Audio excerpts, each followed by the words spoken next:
Good evening दोस्तों। जैसा कि हम लोग लास्ट क्लास में गुप्त साम्राज्य ख़त्म किए थे, तो आज दोस्तों हम लोग गुप्त साम्राज्य के पतन के बाद हर्षवर्धन साम्राज्य देखेंगे दोस्तों, पुष्पभूति साम्राज्य या वर्धन साम्राज्य। तो दोस्तों थोड़ा सा बैकग्राउंड जानने का कोशिश करेंगे। जैसे कि हम लोग प्राचीन काल में दोस्तों पढ़ रहे थे, तो प्राचीन काल में दोस्तों आप देखोगे कि जब आप देखोगे, जैसे प्राचीन काल में हम लोग देखे दोस्तों, तो सबसे पहले देखे थे कि सबसे मजबूत साम्राज्य प्राचीन काल में दोस्तों मगध साम्राज्य था। हम लोग देखे थे कि प्राचीन काल में सबसे मजबूत साम्राज्य था दोस्तों मगध साम्राज्य। तो मगध साम्राज्य के बाद दोस्तों आप देखोगे कि मगध साम्राज्य का जब पतन होता है तो बाद के कालों में बाहर से आक्रमण होना शुरू हो जाता है, जिसमें देखोगे हिंद यवन का आक्रमण, फिर आप देखोगे शक का आक्रमण, फिर देखोगे पल्लव का आक्रमण, फिर देखोगे कुषाण का आक्रमण। फिर मगध साम्राज्य के पास भी आप देखोगे कि शुंग वंश था, इधर में सातवाहन वंश था, और दक्षिण में दोस्तों देखोगे तो यहाँ पर देखेगा पांड, इधर चोल और इधर चेर। तो दोस्तों मगध साम्राज्य के पतन के बाद इसलिए हम लोग देख रहे हैं दोस्तों, क्योंकि भारत में जब मजबूत राजनीतिक साम्राज्य रहा है और जब भी मजबूत राजनीतिक साम्राज्य का पतन होता है तो कहीं ना कहीं क्षेत्रीय राजवंश या तो विदेशी आक्रमण होना शुरू होता है। तो क्षेत्रीय राजवंश के तहत देखोगे दोस्तों शुंग वंश, सातवाहन वंश, दक्षिण में पांड, चोल, चेर। लेकिन विदेशी आक्रमण देखो हिंद यवन दोस्तों, फिर आप देखोगे शक, पल्लव, कुषाण। तो दोस्तों कहीं ना कहीं मगध साम्राज्य के बाद आप देखो कि किस प्रकार से क्षेत्रीय राजवंश या फिर विदेशी राजवंश ने भारत पे कब्जा किया। उसके बाद लगभग 500 सालों तक दोस्तों 500 सालों तक कोई मजबूत साम्राज्य नहीं आया था। तो लास्ट क्लास में हम लोगों ने देखा कि किस प्रकार फिर गुप्त साम्राज्य आया दोस्तों। तो गुप्त साम्राज्य में भी दोस्तों हम लोग देखे थे कि गुप्त साम्राज्य के तहत देखो मौर्य साम्राज्य, तो दोस्तों आप देखो इधर कर्नाटक से लेकर इधर अफगानिस्तान तक फैला हुआ था, जो अखंड भारत की बात करते हैं। तो मौर्य साम्राज्य के बाद दूसरा सबसे ताकतवर राजा दोस्तों जो आया आप देखो कि तो गुप्त आया दोस्तों। गुप्त में भी किस प्रकार से देखे कि मौर्य के 500 साल बाद लगभग एक मजबूत साम्राज्य आया गुप्त साम्राज्य, जो भारत को फिर से केंद्रीकृत करने का प्रयास किया था। तो गुप्त काल में जैसे हम लोग देखे थे समुद्रगुप्त किस प्रकार से भारत का नेपोलियन कहलाया, मतलब कहने का मतलब कि भारत का साम्राज्य विस्तार किया था। उत्तर का 9 राज, फिर 9 गणराज, फिर दक्षिण में 12 राज, 8 वीक, शक, कुषाण सबको हराया था। लेकिन दोस्तों गुप्त का भी जब पतन होगा, बाद में देखोगे कि आप विष्णुगुप्त को आते आते दोस्तों देखोगे गुप्त साम्राज्य कमजोर हो जाता है। तो जब गुप्त साम्राज्य भी दोस्तों कमजोर होगा तो बाहर में दोस्तों विदेशी का आक्रमण पड़ेगा, हून का आक्रमण होगा, और हून के आक्रमण के साथ साथ गुप्त काल में भी जो क्षेत्रीय राजवंश का उदय होगा, जैसे पुष्पभूति वंश। यहाँ दोस्तों देखोगे जो गुप्त साम्राज्य के अंदर में ही था, जैसे थानेश्वर, ये हरियाणा का इलाका है दोस्तों। तो यहाँ ही पहले गुप्त के सामंत थे, पुष्पभूति वंश जिसको बोलेंगे या वर्धन वंश, तो ये भी सामंत थे। बाद में इधर देखोगे दोस्तों कन्नौज, फिर दोस्तों देखोगे इधर गौड़, फिर इधर देखोगे वल्लभी, फिर दोस्तों आप दक्षिण भारत में देखोगे चालुक्य, और इधर देखोगे दोस्तों पल्लव। तो कहीं ना कहीं दोस्तों गुप्त साम्राज्य के पतन के बाद आप देखोगे गुप्त साम्राज्य के पतन के बाद क्षेत्रीय राजवंश का विकास होगा। तो मान ले गुप्त साम्राज्य इधर हून से तो आक्रमण हो ही रहा है, तो देखोगे दोस्तों कि जब गुप्त साम्राज्य का पतन होगा तो क्षेत्रीय राजवंश का उदय होगा। जैसे हम बताएं कि वल्लभी मतलब गुजरात के इलाके में एक नया राजवंश आएगा जिसको मैत्रक बोलेंगे।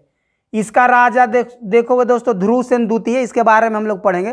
तो गुजरात के क्षेत्र में एक नया राजवंश आया, मैत्रक राजवंश। फिर आप इधर देखोगे हरियाणा के क्षेत्र में, थानेश्वर के क्षेत्र में पुष्पभूति वंश आएगा। फिर इधर देखोगे दोस्तों कन्नौज के क्षेत्र में मौखरी वंश, इसका सबसे प्रमुख राजा देवगुप्त को देखेंगे दोस्तों। फिर आप देखोगे इधर बंगाल के क्षेत्र में गौड़ के इलाके में शशांक आएगा दोस्तों। फिर दक्षिण भारत में इधर देखोगे चालुक्य और पल्लव। तो कहने का मतलब कि गुप्त साम्राज्य का भी जब पतन होगा तो क्षेत्रीय राजवंश का क्या होगा, विकास होगा, और विदेशियों का आक्रमण होगा। तो जब सबसे पहले देखे दोस्तों सबसे ताकतवर था मौर्य साम्राज्य, मौर्य साम्राज्य के 500 सालों के बाद आया गुप्त साम्राज्य। अब गुप्त साम्राज्य के बाद फिर से एक बार सबसे शक्तिशाली साम्राज्य आएगा लास्ट दोस्तों, उसको बोलेंगे हर्षवर्धन या पुष्पभूति या वर्धन साम्राज्य। तो प्राचीन भारत में 3 महत्वपूर्ण साम्राज्य हो गए दोस्तों, एक मौर्य साम्राज्य और एक गुप्त साम्राज्य, और अंतिम जो पढ़ेंगे वर्धन साम्राज्य या पुष्पभूति साम्राज्य, क्योंकि गुप्त के बाद सबको एक करने का प्रयत्न करेगा दोस्तों हर्षवर्धन। हर्षवर्धन फिर से कोशिश करेगा कि पूरा का पूरा भारत फिर से एक हो जाए। तो दोस्तों आप देखो कि हर्षवर्धन कोशिश करता है, कहा जाता है कि अंतिम हिंदू राजा जो भारत को फिर से एकीकृत करने का प्रयास किया, तो दोस्तों आप पढ़ोगे हर्षवर्धन है। तो 3 सबसे महत्वपूर्ण साम्राज्यों में दोस्तों आप देख लिए कि किस प्रकार से मौर्य हम लोग देखे और किस प्रकार से गुप्त देखे, और आज देखेंगे दोस्तों पुष्पभूति वंश या हर्षवर्धन वंश। तो दोस्तों हर्ष लगभग उत्तर के सारे इलाकों को दोस्तों जीत लेता है। यहाँ विंध्याचल पर्वत है दोस्तों, और यहाँ नर्मदा नदी का तट है। यहाँ पे दोस्तों आप देखोगे कि चालुक्य राजा पुलकेशिन द्वितीय है, इससे सिर्फ हर्षवर्धन हार जाता है। तो इसे हारने के बाद दोस्तों दक्षिण में विस्तार नहीं कर पाता है, लेकिन उत्तरा पथेश्वर पट्टा आप देखोगे कि उपाधि लेगा दोस्तों, पट्टाभरम, और उसके बाद महाराजा धीराज, इस तरह कर करके दोस्तों उपाधि लेगा भी आप देखोगे। तो दोस्तों कहीं ना कहीं आप दोस्तों देखोगे कि उत्तर में विकास करने का कोशिश किया। लेकिन दोस्तों अब सवाल है कि हर्षवर्धन इतना ताकतवर कैसे हुआ, तो कहीं ना कहीं इसका स्टोरी थोड़ा सा हम लोग देखने का कोशिश करेंगे दोस्तों। तो इसका स्टोरी आज देखते हैं कि मौर्य साम्राज्य के बाद गुप्त और गुप्त के बाद हर्षवर्धन कैसे ताकतवर बना। तो आप दोस्तों देखोगे कि जब गुप्त साम्राज्य का पतन होगा तो क्षेत्रीय राजा का विकास होगा। तो सबसे पहला नंबर में दोस्तों आप देखोगे, सबसे पहला नंबर में आप दोस्तों देखोगे कि यहां पर हरियाणा का क्षेत्र है थानेश्वर, यहां पर दोस्तों प्रभाकर वर्धन आएगा दोस्तों। यहां पर दोस्तों देखोगे प्रभाकर वर्धन आएगा। ये दोस्तों कन्नौज का इलाका है। यहां पर दोस्तों आप देखोगे कि मौखरी वंश का राजा देवगुप्त आएगा। यहां दोस्तों मालवा का राजा है दोस्तों देवगुप्त, और यहाँ है गौड़ बंगाल का क्षेत्र, यहाँ का राजा है शशांक। तो दोस्तों यहाँ से गुटबाजी शुरू होगा। थोड़ा सा कहानी देखते हैं कि गुटबाजी कैसे होगा। तो यहाँ पर दोस्तों आप गुटबाजी में देखोगे तो गुटबाजी के तहत 3 गुट बनेगा दोस्तों। 3 गुट इस लड़ाई में आप देखोगे, कहानी में टर्निंग पॉइंट आएगा कि आखिर हर्षवर्धन इतना ताकतवर बन के उभरा मौर्य साम्राज्य के बाद और गुप्त साम्राज्य के बाद हर्षवर्धन का जो नाम आता है, तो क्यों आता है, फिर से आखिर भारत को इकट्ठा करने में किस प्रकार का योगदान रहेगा। तो सबसे दोस्तों देखोगे गुप्त साम्राज्य के पतन के बाद ये हरियाणा का इलाका है, यहाँ थानेश्वर एक राज है। तो यहाँ पर जो एक राजवंश आएगा उसका नाम होगा दोस्तों पुष्पभूति या फिर वर्धन वंश। तो इसका कहा जाता है कि पुष्पभूति या वर्धन वंश पहले गुप्त का ही सामंत था और गुप्त साम्राज्य के पतन होने के बाद उभर के आया था। मतलब जब भी देखोगे दोस्तों कि क्षेत्रीय राजा तभी उभर के आता है जब केंद्रीकृत राजा कमजोर होता है। मैंने गुप्त साम्राज्य में देखोगे विष्णुगुप्त आते आते जब गुप्त साम्राज्य कमजोर हो गया तो बाकी जो सामंत होते हैं दोस्तों, जो इनके अंदर में होते हैं, वो अपने आप को स्वतंत्र करके एक नया राज्य का स्थापना करते हैं। तो कहीं ना कहीं दोस्तों पुष्पभूति वंश जो था, कहा जाता है कि इसका जो नरवर्धन, कहा जाता है कि पुष्पभूति वंश का जो संस्थापक था नरवर्धन था। इसके बारे में आप देखोगे बाणभट्ट ने इसका जिक्र किया कि नरवर्धन था। लेकिन इसका दोस्तों जो क्रम में सबसे जो ताकतवर राजा होता वो है प्रभाकर वर्धन।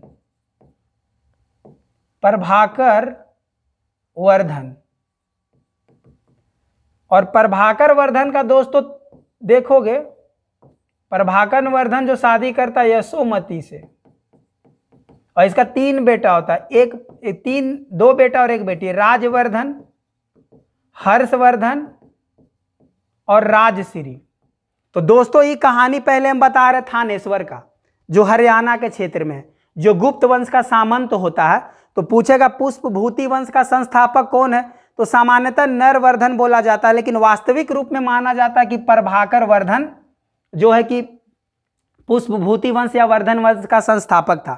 प्रभाकर वर्धन का दोस्तों इनकी वाइफ का नाम होता है यशोमती, और इनका जो दो बेटा और एक बेटी होती है। तो बड़ा बेटा का नाम होता है राजवर्धन, छोटा बेटा का नाम होता है हर्षवर्धन, और एक बेटी होती उसका नाम होता है राजश्री। राजश्री। यहां एक स्टोरी है दोस्तों।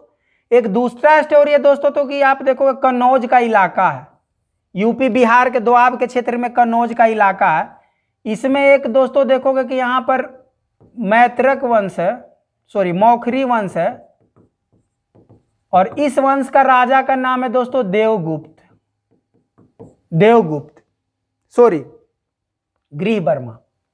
यहां दोस्तों गृह वर्मा, आप देखोगे यहां का जो राजा है गृह वर्मा है और कन्नौज का राजा है।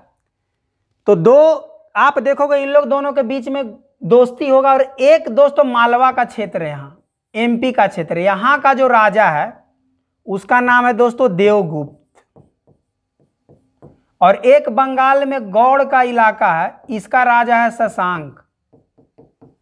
तो कहानी यहीं से टर्न लेता है दोस्तों। कहानी कैसे टर्न लेगा, आप देखोगे कि जो यहां पर जो प्रभाकर वर्धन का मृत्यु के बाद, जब प्रभाकर वर्धन का मृत्यु हो जाता है तो राजगद्दी पर दोस्तों राजवर्धन बैठता है।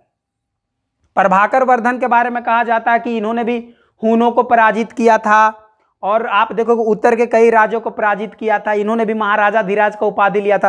प्रभाकर वर्धन बहुत ही ताकतवर राजा थे। कहा जाता कि हून लोग, विदेशी लोग आक्रमण करने से डरते थे प्रभाकर वर्धन के समय में।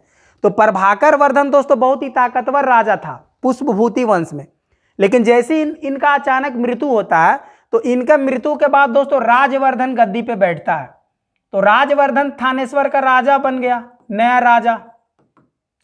तो थानेश्वर जब यहां पर गद्दी पे बैठता है तो साथ ही इनकी जो आप देखोगे प्रभाकर वर्धन की बेटी जिसका नाम है राजश्री, और हर्षवर्धन या फिर राजवर्धन का बहन गृह वर्मा से शादी हो जाता है। तो आप दोस्तों देखोगे यहां पे कि गृह वर्मा जो है कि एक प्रकार से जीजा हो गया किसका, राजवर्धन का, हर्षवर्धन का। तो आप देखोगे दोस्तों यहां पर कि जो गृह वर्मा है वो दोस्तों जीजा हो गया किसका, राजवर्धन का या हर्षवर्धन का, क्योंकि गृह वर्मा किससे शादी किया, राजश्री से। तो इस नाते से इन लोग दोनों में अच्छा दोस्ती था दोस्तों। गृह वर्मा और राजवर्धन के बीच में बहुत तगड़ा दोस्ती था। कहने का मतलब कि जीजा और साला के बीच में बहुत स्ट्रॉन्ग बॉन्डिंग था। मतलब एक दूसरे पे इन लोग काफी स्ट्रॉन्ग बॉन्डिंग था, भाई से भी ज्यादा। कहा जाता है कि जितना हर्षवर्धन से लगाव नहीं था उससे ज्यादा लगाव राजवर्धन को अपने जीजा से था, गृह वर्मा से। उसी प्रकार इधर कहानी का टर्निंग पॉइंट दोस्तों देखोगे कि इधर देवगुप्त और यहां पर देखोगे शशांक, इन लोग दोनों के बीच में भी क्लोज बॉन्डिंग था। क्लोज बॉन्डिंग था दोस्तों, इन लोग दोनों के बीच में भी अच्छा दोस्ती था। तो आप देखोगे दोस्तों कि क्या होता है, कहानी में ट्विस्ट तब आता है, ये जो कन्नौज का इलाका है, देखोगे कन्नौज का इलाका के लिए हमेशा लड़ाई हुआ है। आप देखोगे यहां पर तो चल ही रहा है। आप देखोगे जब हर्षवर्धन का पतन होगा तो बाद में राजपूतों का उदय में दोस्तों देखोगे कि गुर्जर प्रतिहार वंश, पाल वंश और राष्ट्रकूट भी कन्नौज के लिए लड़ेगा। कन्नौज का जो दोआब है दोस्तों, गंगा यमुना का क्षेत्र बहुत ज्यादा उपजाऊ था, आर्थिक रूप से बहुत ही समृद्ध था। तो कन्नौज पर कब्जा करने के लिए सभी लोगों का नजर होता था। तो इन लोग दोस्तों टारगेट किया। आप देखो कि मालवा का जो देवगुप्त है और जो गौड़ बंगाल का जो राजा है शशांक, ये दोनों मिलकर प्लान बनाता कन्नौज पर अटैक करने के लिए। और आप दोस्तों देखोगे कि जो देवगुप्त क्या करता है कि गृह वर्मा का हत्या कर देता है। मतलब यहां कहानी में ट्विस्ट क्या आ गया दोस्तों कि देवगुप्त जो क्या करता है, राजवर्धन का हत्या कर देता है और कन्नौज पे कब्जा कर लेता है, और इसकी जो बहन होती है उसको बंदी बना लेता है। तो कहानी में टर्निंग पॉइंट दोस्तों आप देख सकते हो कि कहानी में टर्निंग पॉइंट क्या हो रहा है। कहानी में टर्निंग पॉइंट तो आप देख रहे हो दोस्तों कि किस प्रकार से कन्नौज पे कब्जा करने के लिए देवगुप्त और शशांक ने गृह वर्मा, उन जो राजवर्धन का जो आप देखोगे कन्नौज में जो यहाँ पर गृह वर्मा है और यहाँ थानेश्वर में जो राजवर्धन है और यहाँ जो मालवा में दोस्तों देवगुप्त है और यहाँ गौड़ का इलाका बंगाल में जो शशांक है। तो देवगुप्त क्या करता है दोस्तों, यहाँ गृहबर्मा का हत्या करके और कनौज पे कब्जा कर लेता है और इसकी बहन को बंदी बना लेता है। और एक काम करता है इन लोग दोनों मिलके, कौन कौन दोस्तों, तो मालवा का राजा देवगुप्त और गौड़ का राजा शशांक। अब कहानी में ट्विस्ट क्या आएगा, जब ये बात पता चलेगा राजवर्धन को, तो राजवर्धन अपने जीजा से बहुत ज्यादा लगाव था और साथ ही बहन से भी बहुत प्यार करता था। तो क्या करेगा दोस्तों, आप देखोगे कि राजवर्धन मालवा का राजा का हत्या कर देगा देवगुप्त का बदला लेने के लिए। आप देखोगे राजवर्धन इसका हत्या कर देगा। क्यों? क्योंकि आप देखो कि इसका जीजा का हत्या किया, साथ ही इसका बहन का बंदी बना लिया और हत्या कर देगा। लेकिन बाद में देखोगे दोस्तों कि जब ये हत्या करके वापस जाते रहता है तो इसका जो मित्र होता, देवगुप्त का मित्र होता शशांक, तो शशांक को लगता है कि यार ये मेरा मित्र का हत्या कर दिया, मेरा फ्रेंड का हत्या कर दिया, अब तो इसको हम छोड़ेंगे नहीं। तो बाद के कालों में दोस्तों देखोगे शशांक क्या करता है कि राजवर्धन का हत्या कर देता है। शशांक भी राजवर्धन का हत्या कर देता है और ये पूरा का पूरा क्या करता है, कनौज के इलाके पे शशांक का कब्जा हो जाता है। तो आप दोस्तों देखोगे कि कहानी का टर्निंग पॉइंट लगातार कैसे बढ़ रहा है। अब यहां पर दुश्मनी छिड़ गया है, अब यहां पर असली मुद्दा आएगा हर्षवर्धन के लिए। तो आप दोस्तों यहां पर देखोगे किस प्रकार से राजवर्धन का हत्या हो गया है। यहां पर मालवा राजा, आप देख लिए मालवा राजा देवगुप्त को भी हत्या हुआ, और यहां पर जो गृहबर्मा है शशांक, तो गौड़ का राजा है शशांक। तो आप देखो दोस्तों कि आप यहां पर हम लोग देखें कि मालवा का जो राजा गृहबर्मा को हत्या किया देवगुप्त और शशांक मिलके, लेकिन ये अपना जीजा को बदला लेने के लिए देवगुप्त को हत्या कर दिया और ये अपना फ्रेंड को बदला लेने के लिए राजवर्धन को हत्या कर दिया। और हत्या करने के बाद दोस्तों देखो कि कनौज का इलाका में किसका शासन हो जाएगा, शशांक का। शशांक फिर से कब्जा कर लेगा पूरा कनौज के इलाके, माने बंगाल का जो राजा है पूरा का पूरा कब्जा कर लेगा। अब बात आएगा कि किसका, अब 16 साल की उम्र में दोस्तों हर्षवर्धन गद्दी पे बैठेगा और हर्षवर्धन अपना जीजा का बदला लेने के लिए और अपना भाई का बदला लेने के लिए और इसकी बहन को जो बंदी बना लिया गया है और कनौज पर जो गौड़ राजा बंगाल का राजा शशांक कब्जा कर लिया, सबसे क्या करना है, इसको बदला लेना है। तो आप दोस्तों देखोगे इस कहानी में टर्निंग पॉइंट कि यहां पे हर्षवर्धन क्या करेगा कि दोस्ती करता है। यहां देखोगे कि यहां इलाका कामरूप में एक जगह असम का इलाका है दोस्तों। तो यहां का जो राजा उसका नाम है भास्कर वर्मन। तो हर्षवर्धन क्या करता है कि भास्कर वर्मन से दोस्ती कर लेता, कामरूप का एक राजा है, और इससे दोस्ती करके गठजोड़ करके ही बोलता है भाई मुझे गौड़ का जो राजा है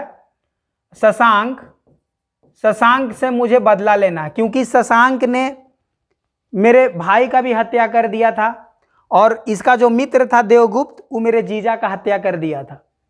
तो इसलिए क्या करता है दोस्तों, इन लोग दोनों मिलता है। सबसे पहले तो यहां से जो आप देखोगे कि अपना बहन को पहले बचाता है। कहा जाता है कि इसका बहन आत्महत्या करने के लिए जंगल में भाग जाती है।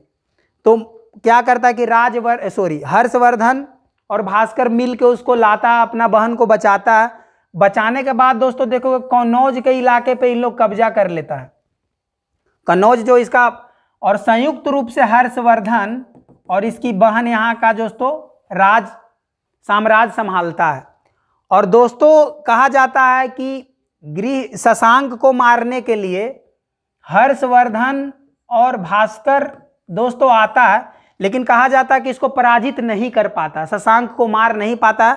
हालांकि शशांक कनौज से चला जाता, भाग जाता है, लेकिन बाद के कालों में दोस्तों देखोगे शशांक का जब मृत्यु हो जाता है, कहा जाता है कि शशांक को मार नहीं पाया क्योंकि शशांक कनौज से चला जाता है। इन लोग, हालांकि हर्षवर्धन और भास्कर बदला लेने का प्रयत्न करता है कि भाई मेरे भाई को मार दिया, मेरा जीजा को भी इसके कारण हत्या हो गया, मेरा बहन को भी बंदी बना लिया गया। लेकिन हालांकि अल्टीमेटली कहा जाता है कि इससे बदला नहीं ले पाता है। लेकिन शशांक जब वापस दोस्तों देखोगे, शशांक का जब मृत्यु होगा तो हर्षवर्धन बाद के कालों में दोस्तों आप देखोगे कि बाद के कालों में हर्षवर्धन आप दोस्तों देखो कि लगभग बंगाल, उड़ीसा, तो यहां का इलाका बंगाल, बिहार, उड़ीसा, ये पूरा इलाका पे दोस्तों हर्षवर्धन का कब्जा हो जाएगा। साथ ही यहां पर आप देखोगे थानेश्वर जो हरियाणा का क्षेत्र था, तो इधर पंजाब के इलाके को और कुछ राजस्थान के इलाकों भी हर्षवर्धन मिला लेता है। साथ ही आप देखो किस प्रकार से जो कन्नौज, जो इसका जीजा जी का इलाका था, तो कन्नौज को भी यहाँ संयुक्त रूप से बाद में अपना राजधानी ट्रांसफर करके, पहले पुष्पभूति वंश का जो राजधानी था थानेश्वर में था, लेकिन जब ये अपना जीजा का हत्या हो जाता है तो अपना बहन के साथ संयुक्त रूप से कन्नौज में आ जाता है और बाद में कहा जाता है कि इसका राजधानी कन्नौज बना लेता है दोस्तों। तो आप देख सकते हो दोस्तों कि इधर कन्नौज का इलाका, इधर थानेश्वर हरियाणा का इलाका, इधर पंजाब का, इधर राजस्थान का इलाका, और मालवा राजा को दोस्तों आप किस प्रकार देखो कि मालवा के राजा को देवगुप्त को हत्या कर ही दिया था राजवर्धन, इसका बड़ा भाई। और ये बंगाल में दोस्तों देखो किस प्रकार से इसका मृत्यु के बाद तो ये पूरे इलाके पे दोस्तों हर्षवर्धन कब्जा कर लेता है। ये जो इलाका बचता है दोस्तों कहा जाता है बल्लभी।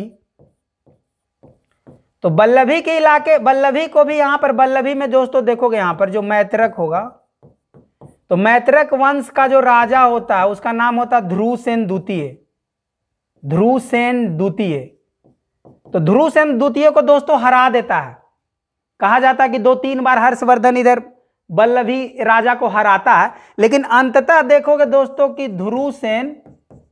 ध्रुवसेन द्वितीय से अपना बेटी का शादी कर देता हर्षवर्धन।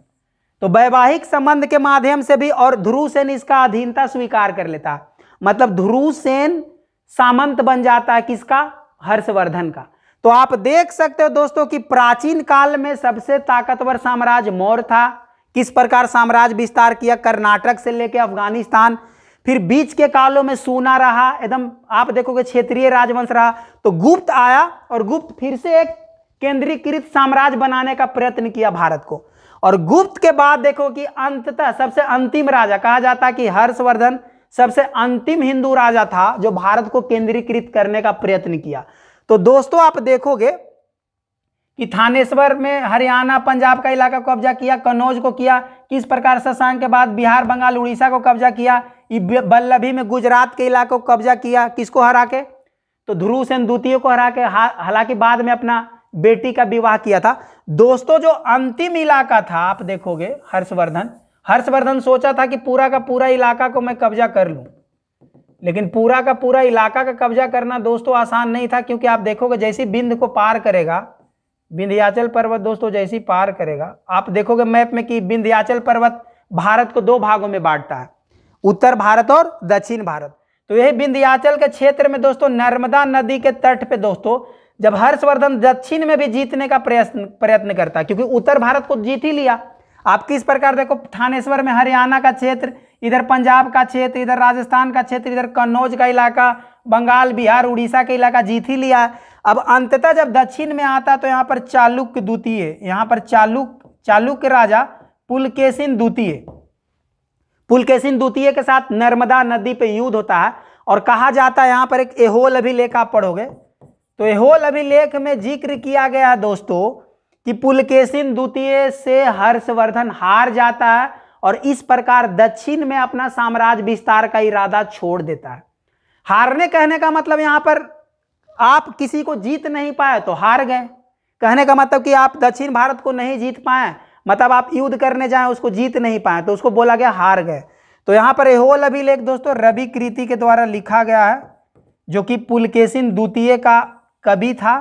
तो उसी में इसका जिक्र है दोस्तों, इसमें बहुत फेमस है कि किस अभिलेख में कहा गया है कि हर्षवर्धन हार गया जब दक्षिण को भी जीतना चाह रहा था। तो दोस्तों यही आप कहा जाता है कि नर्मदा नदी के तट पे हार जाता है।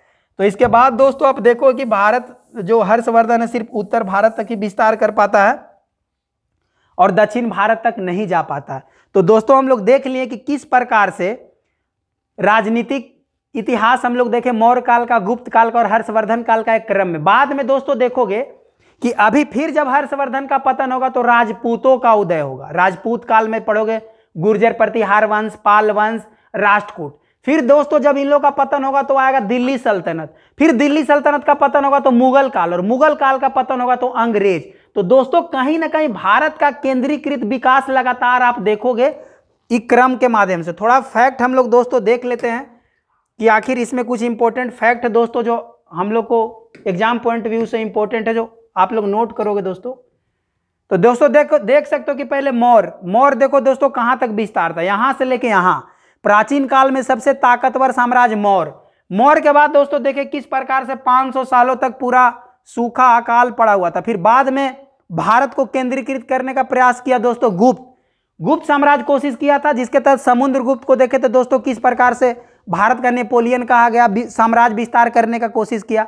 लेकिन जैसे ही गुप्त का भी पतन होगा तो फिर से कौन आएगा दोस्तों, हर्षवर्धन, जो आज हम लोग का जो हम लोग टॉपिक पढ़ रहे हैं। तो दोस्तों इसको बाद हर्षवर्धन का आएगा। तो दोस्तों यहां पर देख सकते हो कि जब गुप्त साम्राज्य था, गुप्त साम्राज्य का पतन होगा दोस्तों, तो गुप्त साम्राज्य के पतन के बाद दोस्तों आप नोट कर सकते हो यहां पे कि यहां पर देख सकते हो यहां पर जो मैत्रक है दोस्तों, यहां पर मैत्रक है, मैत्रक यहीं पर जो बल्लभी है दोस्तों, यहीं का राजा था दोस्तों ध्रुवसेन द्वितीय, जिसे हर्षवर्धन अपना बेटी का शादी करता है। फिर दोस्तों कन्नौज का इलाका, यही कन्नौज का इलाका दोस्तों जो यहाँ का राजा था गृह वर्मा। और ये जो थानेश्वर का इलाका दोस्तों, यहीं पर जो आप बोल दो राजवर्धन या फिर हर्षवर्धन, इसी का इलाका थानेश्वर दोस्तों। और गृह वर्मा से अपना बेटी जो अपना बहन का शादी करता है दोस्तों यहाँ पे। तो देख सकते हैं कन्नौज का इलाका, ये कलिंगा के क्षेत्र के इलाके में यहाँ पर दोस्तों आप देखोगे इलाका जो बंगाल का क्षेत्र है, यहाँ पे दोस्तों गौड़ राजा शशांक है। फिर यहाँ पर दोस्तों चालुक्य देखोगे, चालुक्य के तहत पुलकेशिन द्वितीय जो लास्ट में हराएगा। फिर इधर दोस्तों पल्लव, तो चालुक्य को हराने के बाद पल्लव को जाता है। लेकिन आप देखोगे हर्षवर्धन ये नर्मदा नदी के तट पे ही हार जाने के बाद नीचे में साम्राज्य विस्तार नहीं कर पाता। तो आप दोस्तों देख सकते हो कि यहाँ मैत्रक है, इसका जो ध्रुवसेन द्वितीय, यहाँ पर कन्नौज, यहाँ इसका नाम है मौखरी वंश का राजा है गृह वर्मा। और ये पुष्पभूति वंश का राजा है राजवर्धन या हर्षवर्धन। और यहाँ गौड़ में दोस्तों बंगाल के इलाके में शशांक, यहाँ पर पुलकेशिन द्वितीय। और यहाँ पर आप दोस्तों देखोगे पल्लव, तो पल्लव में देखोगे यहाँ पर विष्णुवर्धन वगैरह दोस्तों आप पढ़ोगे। तो ये दोस्तों आप मैप के माध्यम से समझ सकते हो कि किस प्रकार से गुप्त साम्राज्य का पतन होने के बाद क्षेत्रीय राजवंश का उदय हुआ और हर क्षेत्र में अलग अलग राजवंश था। और इसी को फिर से एकत्र करने का प्रयास किया था दोस्तों हर्षवर्धन। अब यहाँ पर जानने के स्रोत, तो जानने के स्रोत में दोस्तों वान भट्ट जो हर्षचरित्र लिखा था, पूछा जाता है कि हर्षचरित्र किसके द्वारा लिखा गया, तो वान भट्ट के द्वारा। कादम्बरी किसके द्वारा लिखा गया, तो वान भट्ट के द्वारा। फिर आप देखोगे दोस्तों हर्षवर्धन भी कवि थे, उन्होंने भी 3 किताब का रचना किया था। नागनंदा वगैरह का दोस्तों आप देखो कि रचना किए थे। फिर आप दोस्तों देखोगे अभिलेख के बारे में, थोड़ा अभिलेख के बारे में दोस्तों यहाँ पर पीडीएफ जो है यहाँ पर ख़त्म, कहने का मतलब कि ट्रांसलेशन करने में गड़बड़ हो गया। तो आप देखोगे बुक तो देख लिए, बुक में हर्षचरित्र का वान भट्ट और कादम्बरी देखे। फिर नागनंदा करके एक बुक लिखे आप हर्षवर्धन का, और 2 बुक और दोस्तों मेरे दिमाग में रिकॉल नहीं हो पा रहा है। और आप अभिलेख में दोस्तों देखोगे तो अभिलेख में आप 2 अभिलेख का नाम देख सकते हो। एक अभिलेख तो अभी बताएं, एहोल अभिलेख। एहोल अभिलेख में दोस्तों जिक्र है कि क्या बताएं कि हर्षवर्धन और पुलकेशिन द्वितीय के बीच में युद्ध हुआ जिसमें हर्षवर्धन हार जाता। तो एहोल अभिलेख में इसका साहित्यिक प्रमाण है। दूसरा आप पढ़ोगे दोस्तों बांसखेड़ा का अभिलेख है दोस्तों यूपी में है, और एहोल अभिलेख दोस्तों कर्नाटक में है। तो बांसखेड़ा का में इसमें बताया गया दोस्तों कि किस प्रकार से राजवर्धन का हत्या, आप देखोगे इसमें कहानी है कि किस प्रकार से देवगुप्त जो है, देवगुप्त इसका जीजा गृह वर्मा का हत्या करता है। और ये अपना जीजा का हत्या करने के लिए राजवर्धन किस प्रकार से देवगुप्त को हत्या करता है। और यहाँ पर देखोगे शशांक किस प्रकार से अपना दोस्त का बदला लेने के लिए राजवर्धन का हत्या करता है। इसका कहानी बांसखेड़ा अभिलेख में है जो यूपी के क्षेत्र में दोस्तों। फिर आप दोस्तों देखोगे मधुबन अभिलेख।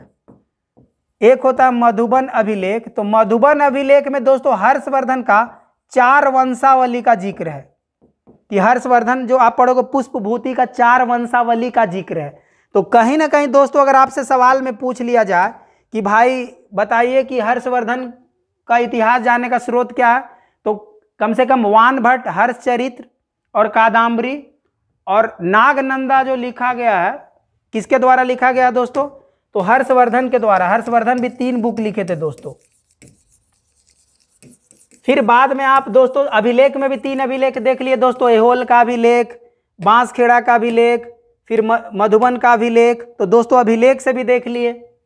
अब थोड़ा इंपॉर्टेंट पॉइंट देख लेते दोस्तों यहाँ पर, कि यहाँ पर पॉइंट लिखा हुआ कहानी में दोस्तों यहाँ पर बताया गया कि किस प्रकार से गुप्त वंश का जब पतन होता है, तो गुप्त वंश के पतन के बाद छोटे छोटे राजवंश का उदय हुआ, जैसे उसी का जिक्र किया जो ऑलरेडी हम बता चुके हैं दोस्तों। इसमें बताएं कि किस प्रकार से हून, फिर थानेश्वर के इलाके में आप देखोगे कि पुष्पभूति वंश, मौखरी वंश, गिरी कनौज के इलाके में गौड़ और बंगाल के इलाके में शशांक, मालवा के इलाके में देवगुप्त, मैत्रक वाले इलाके में बल्लभी में ध्रुवसेन, असम के इलाके में कामरूप में भास्कर बर्मन और दक्षिण भारत में चालुक्य, पल्लव, गंग और कदम। किस प्रकार से जब एक मजबूत राजनीतिक साम्राज्य का पतन होता है तो छोटे छोटे राजवंश का उदय होता है, उसी के बारे में दोस्तों ये चार्ट है जिसके माध्यम से आप लोग देख सकते हो। फिर थोड़ा इसमें आप देख सकते हो दोस्तों कि किस प्रकार से इंपॉर्टेंट ये जो कहानी जो हम बताएं कि जो इसका आप देखोगे प्रभाकर वर्धन का जो 2 बेटा था दोस्तों, राजवर्धन और हर्षवर्धन, और पुत्री राजश्री, इसका कहानी बता चुके हैं। फिर आप इसको स्क्रीनशॉट दोस्तों ले सकते हो कि किस प्रकार से गृह वर्मा से जो कि राजश्री का शादी होता है, और गृह वर्मा जो है कि राजवर्धन और हर्षवर्धन का जीजा होता है, लेकिन बाद के कालों में इसका जीजा का हत्या कर देता देवगुप्त, जो मालवा का राजा होता कनौज पर कब्जा करने के लिए। और इसका देखोगे दोस्तों जब राजवर्धन बदला लेने के लिए देवगुप्त का हत्या करता है, तो देवगुप्त का दोस्त होता है शशांक, वो राजवर्धन को मारता है। फिर किस प्रकार से दोस्तों हम लोग देखें कि हर्षवर्धन बदला लेने के लिए जो असम कामरूप का जो क्षेत्र के इलाके में प्रभाकर वर्धन से दोस्ती करता है और शशांक को हराने का प्रयत्न करता है, और साथ ही अपना बहन को कैसे बचाता है। तो दोस्तों इसको पीडीएफ में ही पूरा कहानी है, ये सारा का सारा जो कहानी बताएं सारा का सारा पीडीएफ में है दोस्तों। तो आप इसको स्क्रीनशॉट ले सकते हो और इसके माध्यम से आप जान सकते हो दोस्तों कि किस प्रकार बड़ा भाई। और फिर बाद के कालों में दोस्तों यहाँ पर देख सकते हो कि बल्लभी को भी हराता है, हराने के बाद अपना बेटी का जो शादी भी करता है, ये भी कहानी है दोस्तों। फिर यहाँ पर देख सकते हो दोस्तों कि किस प्रकार से हर्षवर्धन जो वहाँ पर दक्कन के क्षेत्र में हार जाता है, तो पुलकेशिन द्वितीय जो है यहाँ पर वातापी कोंड का उपाधि लेता है दोस्तों। तो यहाँ पर देख सकते हो हर्षवर्धन के जीवन का एकमात्र हार यही था दोस्तों, पुलकेशिन द्वितीय के साथ जो नर्मदा नदी के तट पे हार था, जो दक्षिण भारत में नहीं बढ़ पाता है।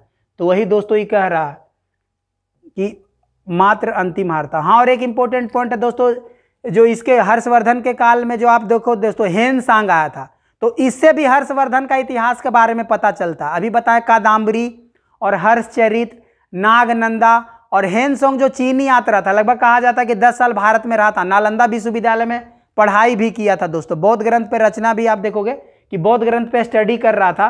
तो कहीं ना कहीं ये भी लगभग 10 साल के पास रहा था। तो हेनसांग भी दोस्तों हर्षवर्धन के बारे में लिखा है दोस्तों।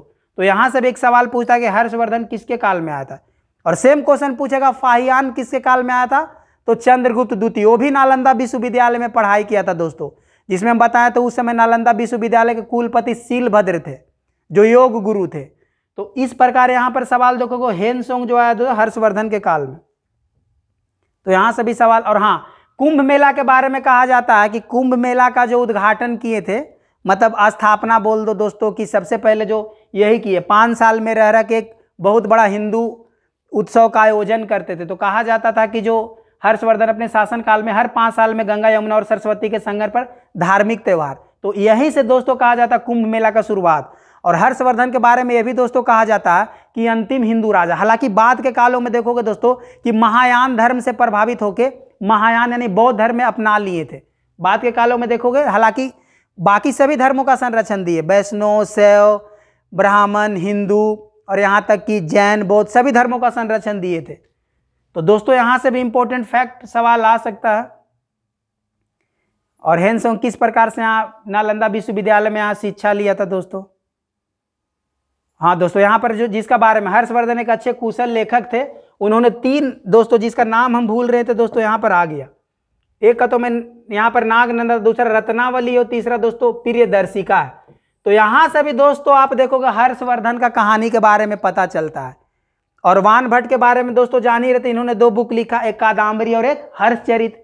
और अभी हेनसोंग का बुक से भी पता चलेगा। और 3 अभिलेख भी देखे, एहोल का अभिलेख, बांसखेड़ा का अभिलेख और मधुबन का अभिलेख। तो कहीं ना कहीं हर्षवर्धन के बारे में जानने के दोस्तों साहित्यिक स्रोत के साथ साथ आप देखोगे अभिलेख मतलब पुरातात्विक स्रोत भी है। तो दोस्तों यहाँ से दोस्तों सवाल पूछ सकता है, इन्हें कहा जाता अच्छे लेखक भी थे, संस्कृत के नाटक भी लिखे थे, एक अच्छे विद्वान भी थे और बहुत साहसी राजा भी थे और उदार राजा भी थे, सहिष्णु राजा भी थे।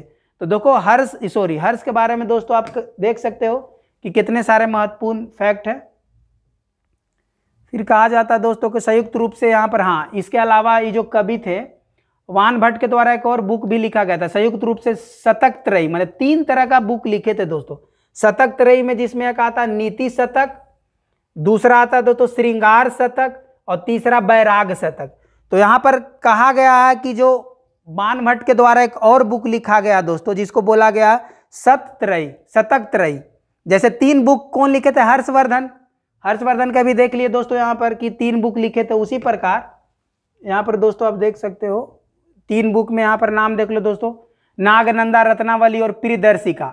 तो वानभट्ट का भी 3 बुक दोस्तों हो गया, हर्षचरित, कादम्बरी और शतक त्रयी। तो यहाँ पर दोस्तों आप देख सकते हो। और 3 अभिलेख भी हो गए दोस्तों जहां से सवाल आएंगे और इसको आपको दिमाग में रखना है। तो अंततः दोस्तों हर्षवर्धन ने गुप्त साम्राज्य की तरह अपना साम्राज्य को शासन किया और हर्षवर्धन के दोस्तों मृत्यु हो जाता 647 ईस्वी के बाद। देखोगे कि हर्षवर्धन के पतन के बाद फिर से भारत एक बार कमजोर केंद्रीकृत शासन में आएगा। तो बाद के कालों में नेक्स्ट वीडियो में हम लोग देख किस प्रकार राजपूतों का उदय होगा और जो कन्नौज का इलाका के लिए जो आज झगड़ा हुआ है, नेक्स्ट वीडियो में देखें किस प्रकार से राष्ट्रकूट, प्रतिहार और पाल कन्नौज को कब्जा करने के लिए लड़ेंगे। और जब राजपूतों का दोस्तों पतन होगा तो दिल्ली सल्तनत का पतन होगा तो मुगल, और मुगल के पतन होते होते अंग्रेज। तो कहीं ना कहीं दोस्तों क्रम से हम लोग जो इतिहास देख रहे हैं इसको एक स्टोरी के फॉर्म में याद रखना है। और दोस्तों अगर वीडियो को अच्छा लगे तो लाइक करिए, कमेंट करिए, सब्सक्राइब करिए, शेयर करिए, ताकि मुझे मोटिवेशन मिल सके दोस्तों, ज़्यादा से ज़्यादा वीडियो बना सके। बहुत बहुत धन्यवाद दोस्तों।